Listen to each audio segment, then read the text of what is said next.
د دمکه کو ترکیه جتنیتی خو یا لروشلات دریای ناوراست بگازنجه روسیای را گهاند کو او آمادن دنابر قبرس یونانستان و ترکیه ده رولک ناوبینکار بلیزن. ترکیه اکتورین وک یکتی اروپای به آلیگری اندامن خو یونانستان و قبرس توانبارد که او دبیجه ناوبینکاری به آلیگری و جداگری نابه. گلو آلین را گشیه ین لدریای ناوراست ده چاوال ناوبینکاری روسیای بنرن. دنابر دو اندام ناتو ده گلو دبک Rusya navbeynkariye bike ya ne?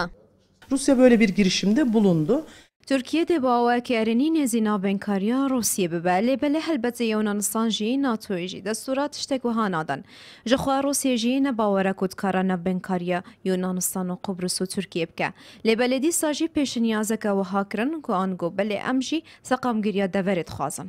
لعالیدن بشک جشارزایم بابت جی او هلوستا روسیای به برجواندیم بازرگانی را girededin.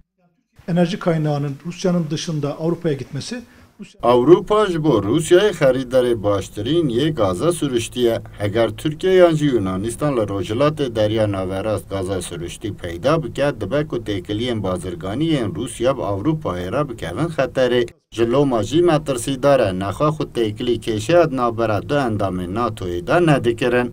Her çıkas bi serokatiya NATO'ya di nabera Türkiye u Yunanistan'ı da hevdîtinên de asta teknîkî de dest pê kiribin jî, heger ew hevdîtinene encam nedin, navbeynkariya aktor û dezgehên din, dê dîsa were rojevê. Nalîn Dirî, Kurdistan 24, Ankara.